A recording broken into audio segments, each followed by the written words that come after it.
All right, guys, welcome back to another episode of the Stiff Rods podcast. As you can see, we got all the same outfits on from the last episode. That's because we have been filming 2 in 1 day. So we are here with an absolute legend, Rick Clunn. We had our Drew University team meeting, and he was kind enough to come and speak with us. So we thought we'd grab him after the meeting and kind of just talk fishing, talk about his career as a whole and all that. Yeah. So Rick, tell us. The thing I'm always most interested in is me and Kate and Caleb here. We all have like the desire to go and fish professionally. So kind of tell us a little bit about your journey, from when you were a little kid and like how you got into professional fishing. I'm gonna make it kind of quick because it was a long, long story. Yes, sir. Probably the thing that there was 2 things that most gave me the courage to quit. My job, I worked for Exxon, which actually in a really good job, was second largest computing center in the world. NASA was the only one bigger at that time, and I liked it. Okay, but my dad had raised me in the outdoors, and there was something that always drew me back to it. I mean, there was just something that I felt there that I didn't feel when I was inside a building or inside a city or anywhere like that. And the rush hour traffic, thank goodness, was bad, and that made my decision a little easier, because rush hour traffic had a numbing effect on humanity. I mean, if you're caught in it, you don't have any control, and a lot of people just turn into zombies and just facing forward, or the other handful were road rage people that want to jump out and punch you, so that wasn't appealing. But the thing that really gave me the final push was my father-in-law. He was a real good golfer, okay? And he worked for NASA, and he didn't ever turn pro. He worked for NASA, and he got his hand crushed in one of the devices that tests G-force, and so he had to quit golfing. But I would always a lot of weekends be there watching a golf tournament, and I'd always hear him saying, I could have done that. I was as good as they were. I could have done that. And of course, you don't know what to think, because I never really saw him play golf, but I could tell in his heart, he really felt like he was that good.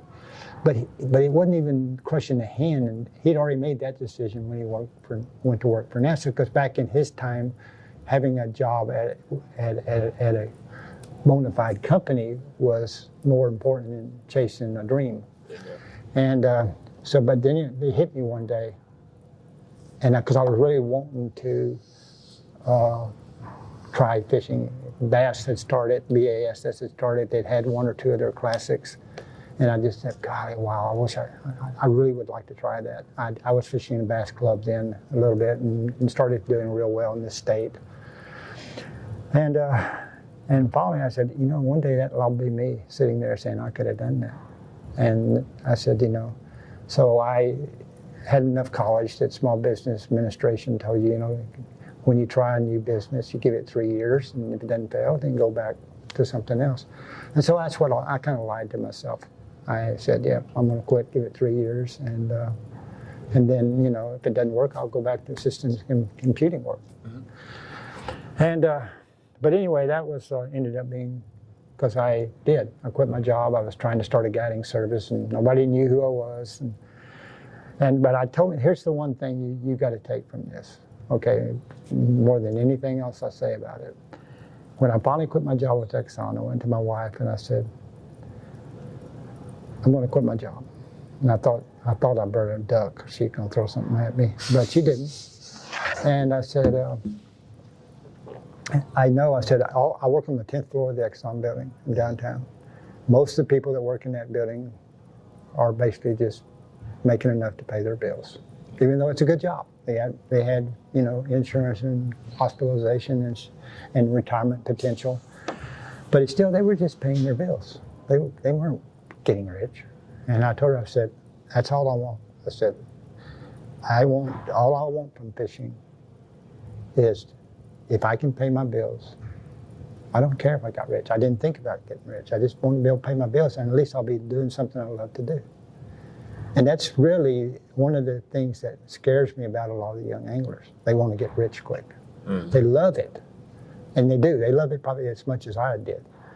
But I know what wanting to get rich and you don't get rich, what happens. You fall out of love with it. And so one thing I would tell, and tell the few young anglers that I would talk to about that is that when things get bad in fishing, before you start, know why you're doing it. Why am I doing this? If it's to get rich, I wouldn't do it. If it's because you love it, then go for it. But every once in a while, you're going to have to remind yourself of that.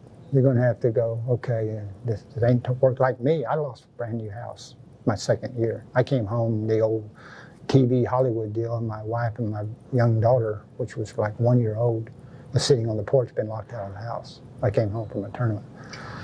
So, I mean, I went broke real quick. I wasn't smart financially. I didn't have a bunch of money saved up. I thought I was going to be an instant success. And anyway, the third year, I told the story tonight, where literally even to get to the championship, I knew by studying that winning the Classic was the best direction to longevity. It wasn't necessarily getting rich, but it was, you were going to start attracting sponsors and other things. So the third year, even to get to the Classic, I had to hawk my deer rifle. It's the last thing I had that was worth anything. And I did, and I ended up winning that Classic. And so, of course, overnight everything changed.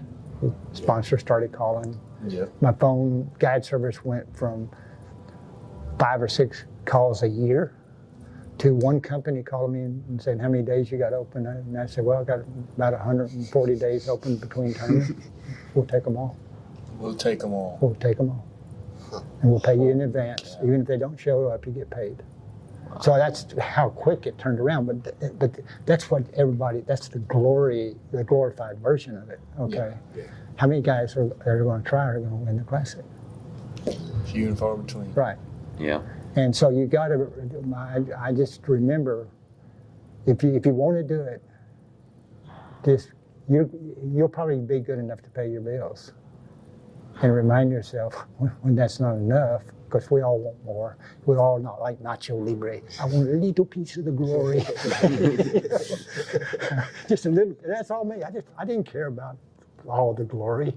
But a little piece would be nice. Here you go, all of this one. Yeah. So. Confidence. Yeah.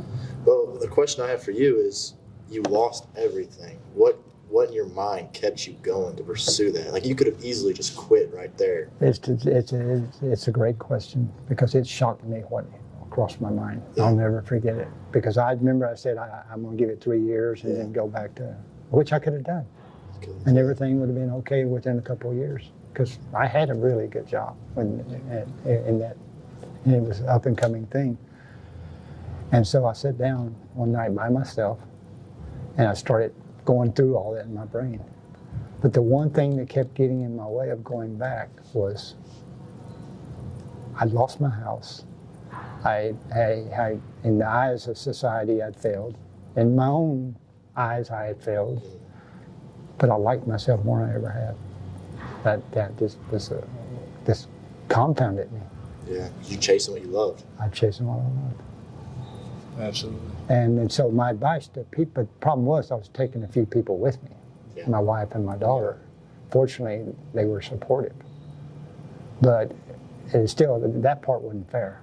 And so I always advise the young anglers, if you're going to go down that trail, or that journey, that path, try not to take anybody with you.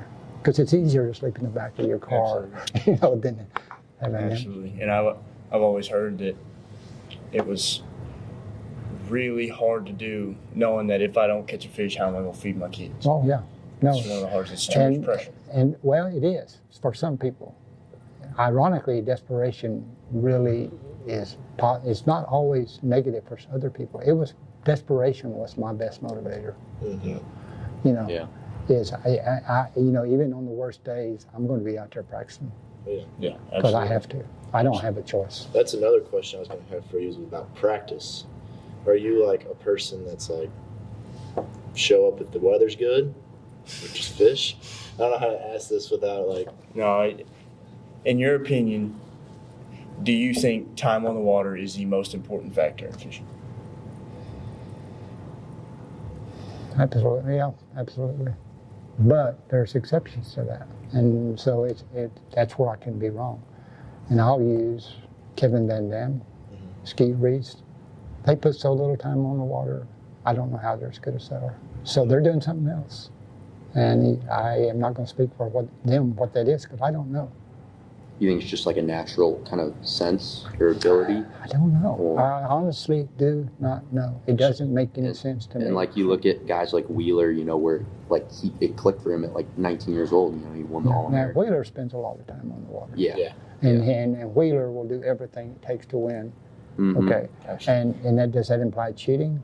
I don't think so. I know he's been accused of that, but it does imply he's like Roland Martin. He's going to push that edge as far as he can. Yeah. Now, is that cheating? It's going to be somebody else's interpretation. Yeah. But I don't think he intentionally cheats. I think sometimes he gets too close to the marina that he shouldn't be fishing around. Yeah. But and then he probably catches himself.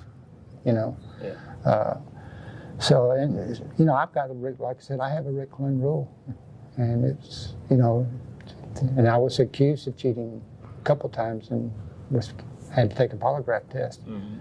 And finally, the guy that accused me, confessed what really happened. Because I said, I'm not taking it unless he takes it. And when he had to take it, he finally backed off and said no. Because he was basically back in the old days when you drew a guy, you had to give him half of the day. Oh yeah. Yeah, Randy was telling us about that. Yeah. How you guys drew each other. And half the time you flip the coin, okay, well, whose boat you taking, blah, blah, blah. Yeah. And sometimes you learn that really working together was the best thing, but not all guys did.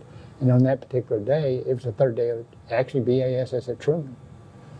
And I was leading. And my partner walked up to me for that day. And before I could even say, what are we going to do tomorrow, he goes, do your thing.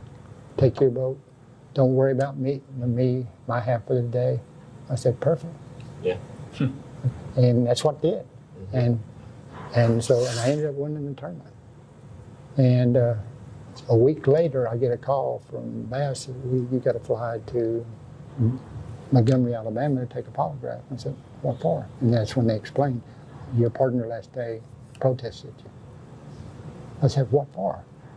He said, did you give him his half of the day? I said, no. I said, and I explained. He told me I didn't need to. And that's what he finally confessed to. And here was his initial explanation when we all got together was, yeah, I did tell you that you didn't have to give me my half of the day. But you called the limit so fast, I thought you still should give me my half. You should have offered it. Well, what it really was, he was the president of the Missouri Bass Federation in Missouri. And I drew him. The only boat that came on us today was a bunch of his federation guys. And I drilled him, and he never caught a fish. Okay, and so his ego got in the way. Yeah. Anyway, that's too long a story. Yeah. Kind of going back to what you're talking about is like coming up, kind of talking about like the modern day and age. Do you believe that it's harder or the same or even easier to come up as somebody with not that much you don't have anybody paying all your entry fees and all that? Do you think it's harder to make it than back when you were coming up? Because everyone's saying obviously we were just talking to Randy about the rising costs of boats, electronics. Payouts are the same. What's your opinion on all of that? There's no doubt it's harder because your competition pool is so much bigger. Mm-hmm. We didn't have high school guys. Yeah. We didn't have college guys. And they all, and not all, but a high percentage of them want to come into the pro field. And I don't blame them because they're good enough. But the only problem with the fishing industry is it's small. And you take the boating and the outboard engines out of it, it's tiny. Yeah. Okay. And we have not been successful at bringing non-endemics to the sport. Yeah. Mm-hmm. And this kind of thing, social media has been our biggest help. Yeah. Because now, going to sponsors, there was no way I can measure my benefit to them. I could win 3 tournaments in a row, but they still didn't know how to translate that into selling product for them. Mm-hmm. And so it was very difficult. They didn't really know how big a following you had and who they were. Well, social media has given us a tool to say, here's the following. Yeah, absolutely. Here's the ones that are endemic. There's the ones that buy most of your stuff. And yeah, we have a non-endemic group, what I call fake fans. Yeah. You know, and I only say that in response to there's a lot of anglers out there good at generating a high level of fake fans and showing them to their sponsors. But to me, in my fan base, I show to that same sponsor maybe 1/3 what he's showing. But I emphasize my 1/3 is credible. The right kind of people. They're the people. And we can't always identify them, but social media gives you a pretty good idea of who they are. Absolutely. They're your true consumers. Yeah. And the other thing, along y'all's lines of sponsors, and I told Cody Huff this the first thing off the bat when he was like a junior in high school, and he expressed that he wanted to become a pro and how to get sponsors, one of his first questions. And I told him, I said, okay, here's how you do it. I said, you got to realize, first of all, that Bass Pro, Rick Emmett used to be over the pros. He has a pile of letters every day on that desk of people wanting stuff. Yeah. Wanting a sponsorship, wanting a boat, wanting something, you know. And I said, write him a letter, okay, but don't ask for anything. Mm-hmm. Develop a relationship and say, hey, Rick, you know, I just want to introduce myself. I'm going to keep you updated on what I'm doing in the fishing world, what tournaments I fish here locally, what my plans are, what I'm planning on doing in advance. Mm-hmm. I'll give you updates on how I'm performing in the tournaments, but don't ask for anything. That will catch his attention. Okay. And it's that, and then all these companies, even though they have a pile of these things on their desk, there will be a time frame that they say, you know, we really need an angler from that area or from another one. Or that age group, yeah, some reason. And if you're that, they will remember you because you've kept them updated. You have developed a relationship. You know, if you happen to come down to a Bass Pro Shop function, introduce yourself, but don't, you know. Don't ask for Don't ask for anything because you ain't proving anything.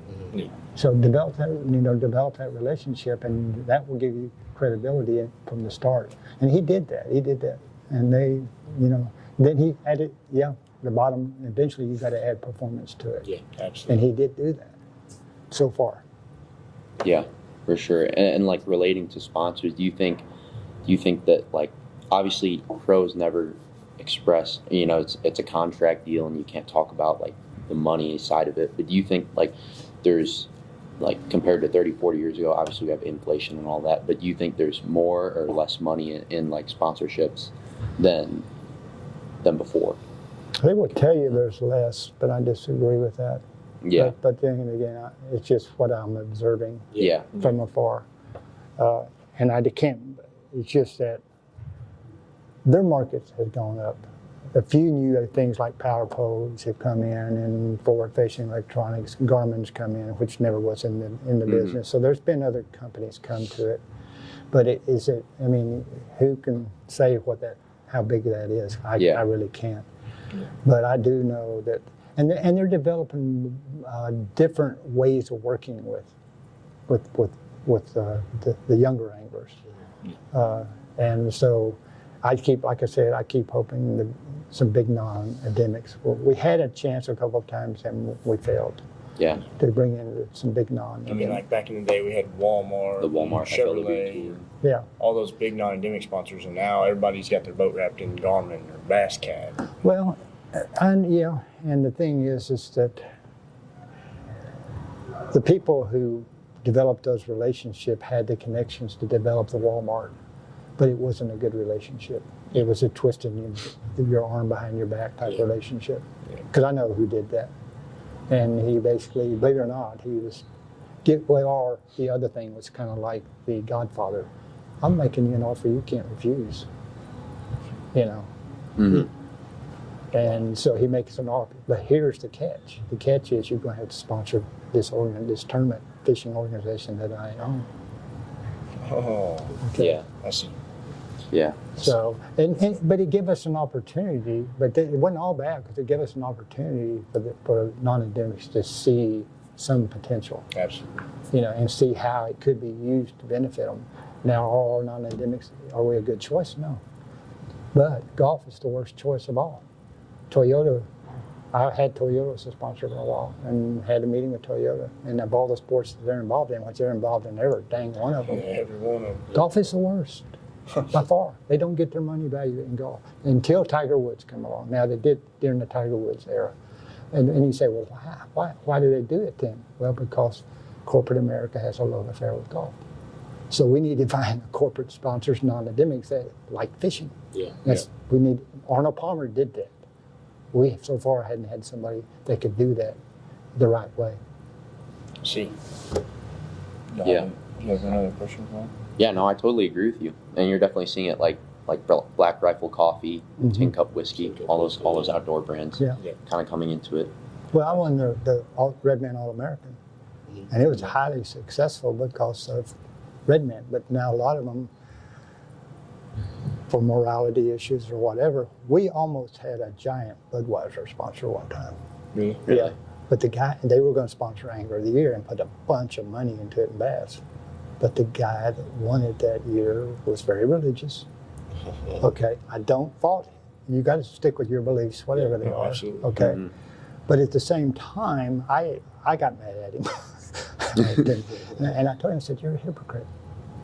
And I asked him, "Why did you do that?" Because he wouldn't do any of their commercials, so they backed out of it naturally. And I said, "Why did you do that?" Well, I'm setting a bad example for kids. Yeah. I mean, Okay, I understand that, but I'm not going to say his name, I almost did. But I said, "Did Stren one of your sponsors?" I said, "When it comes to booze, smoking, a kid makes the decision if he's going to do it." Okay? And yeah, we got to help him make the right decision, and that's what you're trying to do. Yeah. But one of your sponsors pollutes the air more than anybody on the planet. The kid doesn't have a choice about the air he breathes. He doesn't have a choice about the water he drinks. So you need to be equally conscientious. And otherwise, to me, you're a hypocrite. Yeah. So, but that's just, I'm sorry, people. No. But a lot of times you're fighting that morality issue with some of your sponsors. Yeah. Absolutely. Smokers, drinking, tin cup, Yeah. And that kind of thing. And gambling, of course, the Peyton Manning and them are all now, Yeah. locked up with Caesar's Palace. So I think, I don't see those as negatives, but I'm different. Yeah. Yeah, Absolutely. for sure. Okay. Going back to the podcast I did watch with you in it, the whole meditation thing. Oh, yeah. I never even thought about any of that kind of thing. Can you talk about that just a little bit? How it helps you. How it helps you? Because there's times in the boat where I'm spun out, and it just takes me sitting down and drinking water or eating something. Oh, yeah, and you're doing a small version of it. Yeah. When you do that, you're just trying to, reset. Yeah. Restart the computer. Yeah. That's my version of it. Yeah, I never thought of meditating. Well, I actually observed it when Germany was going into the Olympics. And I watched the Germans did a lot of illegal stuff with drugs and steroids and stuff. Yeah. But they did a lot of really profound, powerful things. And meditation was one of them. Visualization was one of them. Okay. And a lot of these things get confused because of other philosophies. Meditation was simply a way for me to position the things I tried to talk to you all about. Intuition, mind, body, and soul. Okay? How to position those, because those all have to work in harmony if you want to achieve your highest levels. And I think without meditation, you can't do it. Okay? I mean, I even watch some great athletes that promote meditation stuff. And they don't come out point blank say always what it is, because there's certain elements of society that look at it as demonic, to be honest with you. But meditation for me was simply a way. Everything I ever read, and I didn't read a book in my life until I was in San Francisco at an airport going to do a tackle boat show. And this sounds like another Hollywood story, but I was walking through this bookstore waiting on my plane, and this book fell off the shelf in front of me. And I'll never forget it as long as I live. Because believe me, I'd never read a book in my whole life, not even in school. Right. Before I got to college, I didn't run either. Yeah, and the book was a very simple book called Magic of Your Mind by U.S. Anderson. And I bought it, and it just floored me. How much we don't understand about the powers that we have as human beings, you know. And meditation it can be an important tool, and at least you understanding them. Yeah. And at least you know.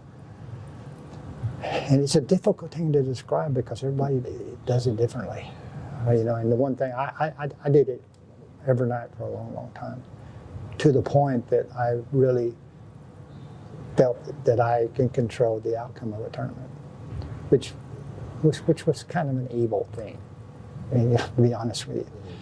And actually, I used it to win several tournaments. In other words, I'd meditate on what I wanted the outcome to be every single day. I would try to visualize it ahead of time. And that clear mind and clear heart allows you to visualize at a deeper level. In other words, if all of you go, well, here's what I want to happen tomorrow when I go out the first day of the tournament. You've had a couple of days of practice. Well, here's what we're going to do and what we're going to happen. I took it to another level, and that was meditation, where I'd actually visualize exactly how I wanted the day to unfold. Did it always unfold exactly the same? No. But the end result was exactly what I visualized, and it kind of. I wasn't a Redman All-American. I visualized the whole event. Okay, the final day, I knew. Okay, I only had one fish.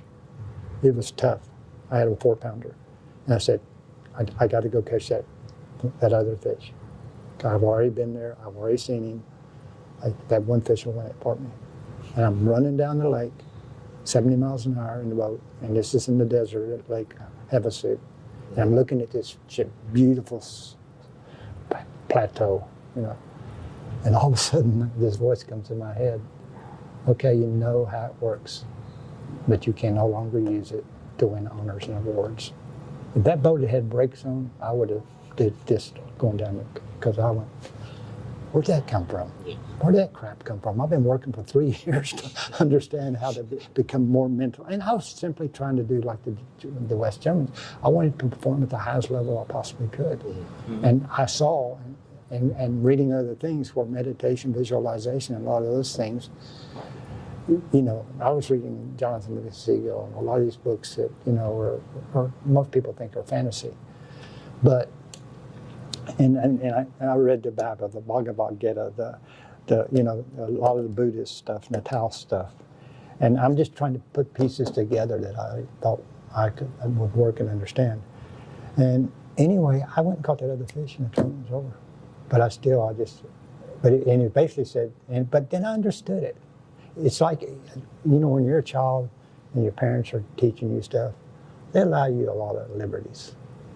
You know, okay, he's learning. It's not the way it should be used, but until he learns, let him do it, you know, until he gets confident. And that's basically what they was telling me, that, okay, you know kind of how, you know, all these laws of physics and stuff come together, you know, energy, mass, you know, intention.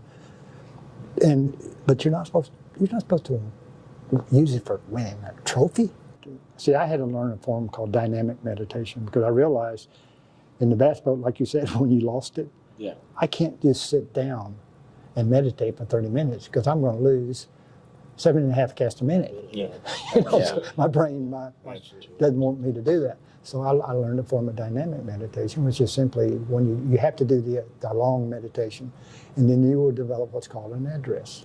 You'll know when your mind is calm. You'll know when you have focus on nothing. And that's one of the strangest things about meditation. To get there, you have to focus on nothing. Because basically what it's trying to shut out is the clutter of the mind. They look at your mind as being a radio that and the guy and you are sitting there changing channels back and forth. That's what your mind's doing.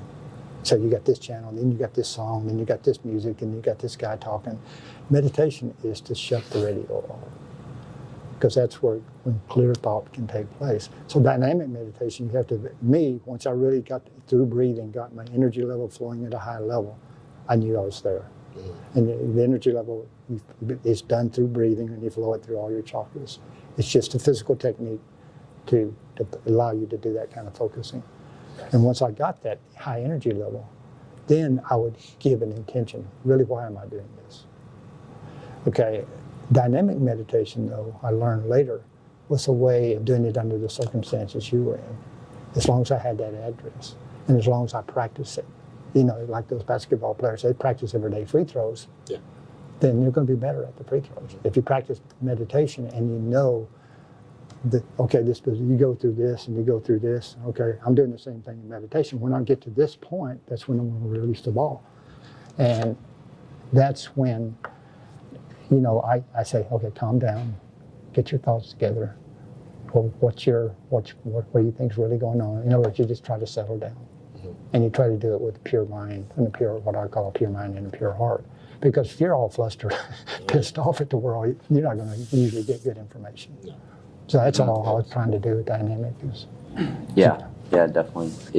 It makes total sense, because in the meeting, obviously you guys didn't hear it, but you know, you're talking about first like how many casts you were making a day, and it's just insane. Like, you know, you're obviously a shallow water like power fisherman, but you're also able, you know, when I found myself doing that, you know, making super, you know, a ton of casts, covering a ton of water, I found myself like in a very intense mode, but being able to like mix that calm flow, mix it with it, and then mix it with that intensity. Yeah, intensity is a good thing. It's just, as long as you can channel it the way you said. Yeah. Because 100%. You know, and that's why I said, you know, surrender the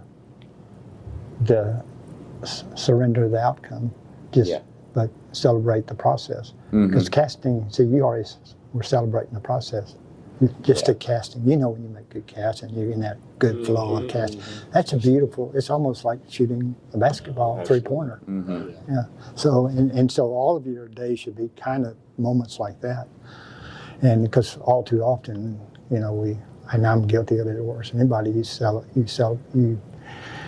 tend to be more concerned about, well, what place I'm going to end up. Yeah. And we're going to do that, but that shouldn't dominate you. Yeah.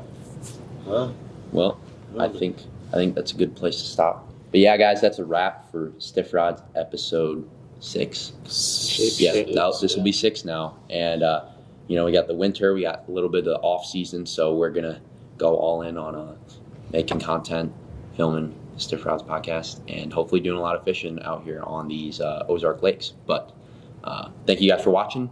Thank you, Rick, for your time, and we'll see you guys on the next one.